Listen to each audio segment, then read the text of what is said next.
Now let's start in South Africa, where economic growth accelerated in the second quarter of 2013 as the manufacturing sector grew by some 11.5%. Now, Africa's biggest economy expanded 3% on a quarter-on-quarter basis in the second quarter, compared with 0.9% in the first. According to Statistics South Africa, the rise in manufacturing was the highest on record since the first quarter of 2011, and that was primarily due to a recovery in base metals. Manufacturing contributes about 15% of South Africa's entire GDP, but the performance, improved as it is, might just be short-lived. Continuous strikes that hit the car manufacturing sector in August are set to spread to the gold mining industry, which will most likely dampen economic growth over in the third quarter. Also, the mining sector in South Africa does remain in a state of flux, with wage talks left as the only talking point. While more workers have threatened to pour out onto the streets, the second annual meeting of all players in the sector, called the Lekotla, from the Sesotho word meaning village court, did not exclusively look at that issue. CCTV's Angela Kopler was there. Earlier today, Kgalema Motlanthe, the South African Deputy President, met the Director General of Mineral Resources for a briefing session before sitting down with some union representatives and other stakeholders on the sidelines of the Lekotla in Johannesburg. There is unhappiness in certain union circles, specifically with Lonmin and its agreement with AMCU. Lonmin has not only undermined an existing agreement, they have undermined the rights of a group of workers who did not belong to lower categories of workers. That's why solidarity could exist there, is because they were representing a class of workers who are within a particular group. The Lonmin agreement has left a bad taste in the mouths of some unionists, but the Chamber of Mines suggests that the stakeholders understand the big picture. The important thing is to look beyond the rhetoric and understand the substance of the conversations that we have. We are, as a country, a teenage democracy, but in terms of the debate, I think there is much more maturity than appears at the surface. Some business leaders suggest that South Africans may be their own worst enemies. We tend to be very critical of each other. There's a long history of contest, debate, a lot of energy about mining in South Africa from the key three constituents, labour, government and the mining industry itself. Despite this, there is growing concern amongst union members. We are worried because while we have said to our employees, notwithstanding that they are being attacked, that they are being killed, we should still work within the law. While the first day of the Lekotla has been characterized by people talking about maturity and honesty, we heard this afternoon that Lonmin has had a complaint lodged against it by Solidarity, one of the minority unions that is no longer recognized by the mine. This is going to lead to issues because Solidarity and NUM feel very aggrieved by the fact that they cannot represent their workers on the Lonmin mine. I'm Angelo Coppola for CCTV in Johannesburg. The strike by construction sector workers in South Africa entered its second day on Tuesday, with the National Union of Mine Workers maintaining that it would not stop that strike until a resolution has been found. Construction employers and unions met over the weekend. They made some progress, but the union says that the revised offer of 7.5% still isn't enough. The union is demanding a 13% hike for this year and 14% in 2014. Now, the union says about 90,000 of its members have downed their tools, affecting more than 50% of employees in the construction sector. Government data in South Africa indicates that about 1 million people were employed in the construction industry as at the end of June this year. But in the meantime, the strike is continuing until we find that resolution. We have not yet seen any improved offer. They have, over the weekend, put it up to 7.5%. The current 7.5%, we are not even keen to go back to our members.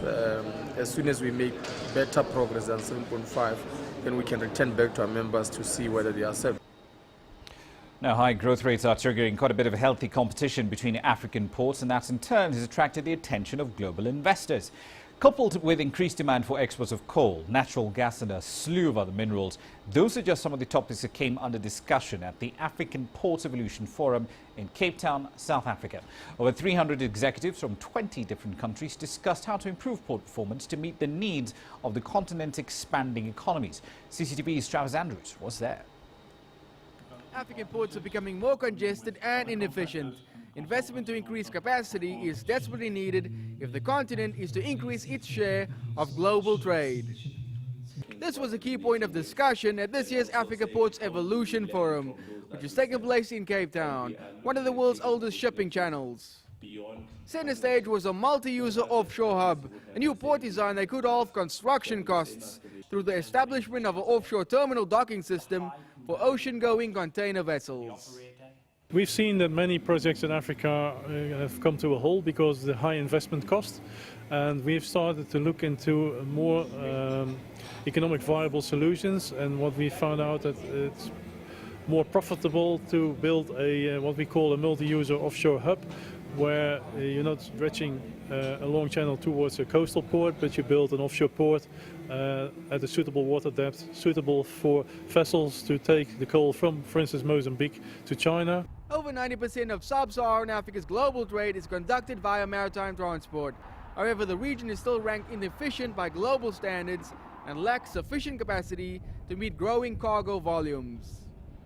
In line with their growth strategy, Namibia has ambitious new plans to build a container terminal in Walvis Bay and are looking to China for assistance. The process of getting money from development agencies have become a bit tight now, and thanks to the Chinese government that is actually looking at helping African countries to develop their infrastructure through financial backing. Increased efficiency between various trade ports in the region could also lower operating costs and in turn lower prices for consumers. The whole system has to talk. So an integrated system between these, the South African port system with other partners in the continent. It's very important that we talk to each other and we talk the same language of efficiencies that are going to be reducing that cost. For now, ports authorities, terminal operators and corridor groups have begun to lay out specific plans to combat inefficiencies and drive through regional collaboration.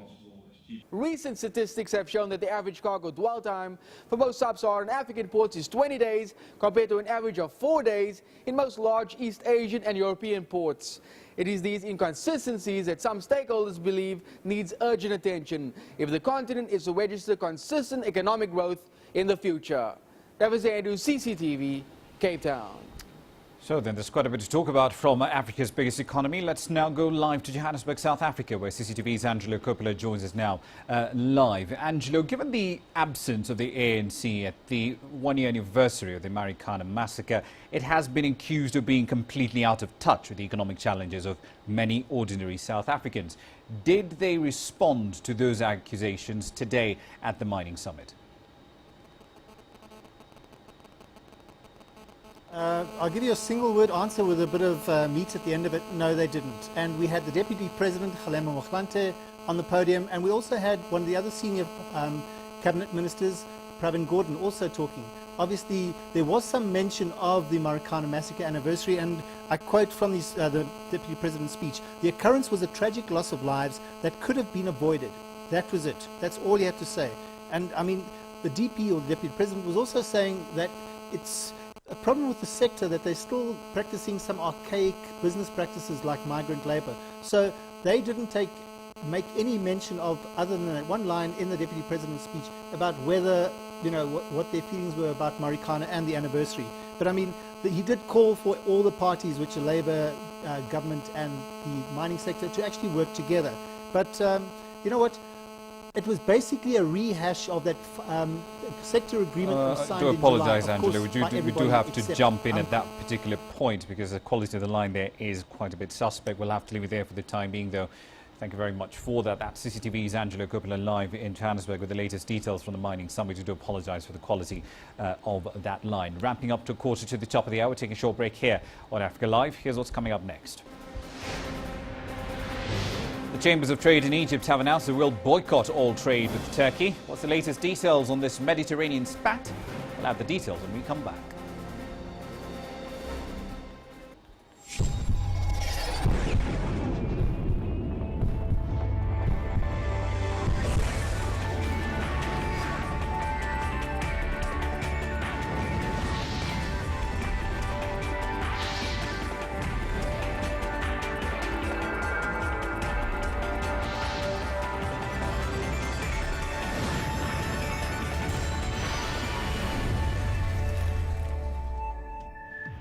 Bizasia. Asia means business.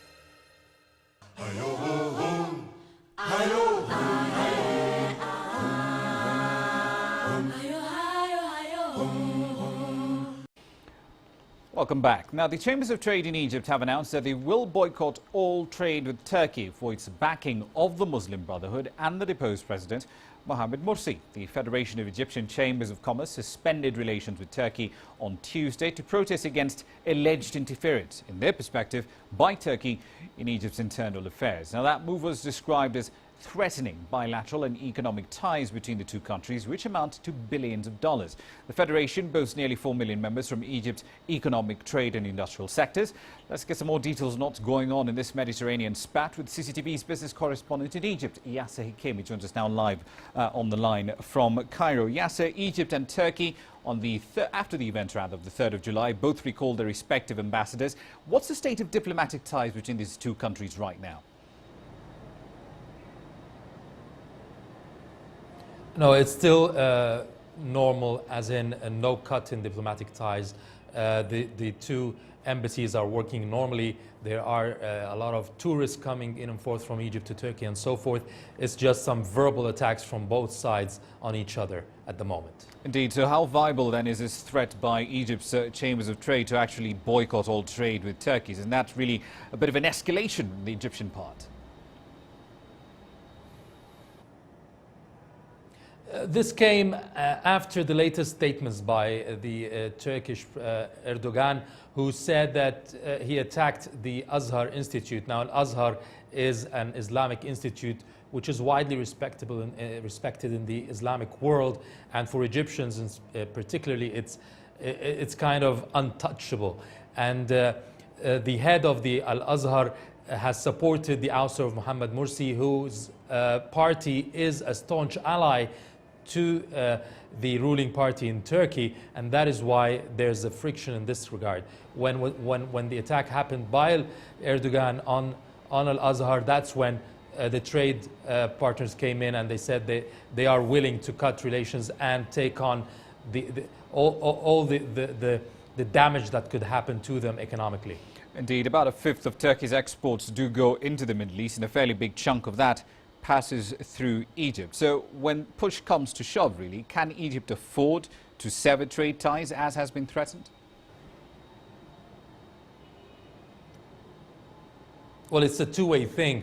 The trade between Egypt and Turkey is in around $5 billion at the moment. 3 billion exports to Egypt and 2 billion from Egypt to Turkey. If you talk about investments, that's where it could hurt even more. There's around $2 billion of Turkish investments in Egypt, 300 factories, employing about 5,500 Egyptian workers. And there were about 26 protocol agreements with the former President Mohamed Morsi's party to increase the investments to $5 billion in 3 years. So that was a promising partnership between Egypt and Turkey. And a lot of businessmen were hoping this would continue. But even then, and with the escalation, Turkish and Egyptian businessmen came out saying that they will still continue their trade partnership and will try until the end to reach some kind of agreement politically that would not affect their business relations. Indeed. Finally, Yasser, let's talk about the S word, Syria. Well, this talk about military intervention over there has rattled markets across the Middle East. What's the reaction in the EGX today? Yes, you know, Egypt has been suffering from economic problems because of the internal political situation. Now, the internal political situation is improving, and now you get an external factor to affect your economy. And yes, the stock market, after a few days of profits, has gone down today. The EGX 100 and EGX 70, those are the bigger two markets indices in the Egyptian market, have gone down by an average 2.2%, losing around 5.5 billion Egyptian pounds. That's just less than $1 billion, but that's a lot for Egypt at this point. So yes, it has been affected just like a lot of Arab markets today.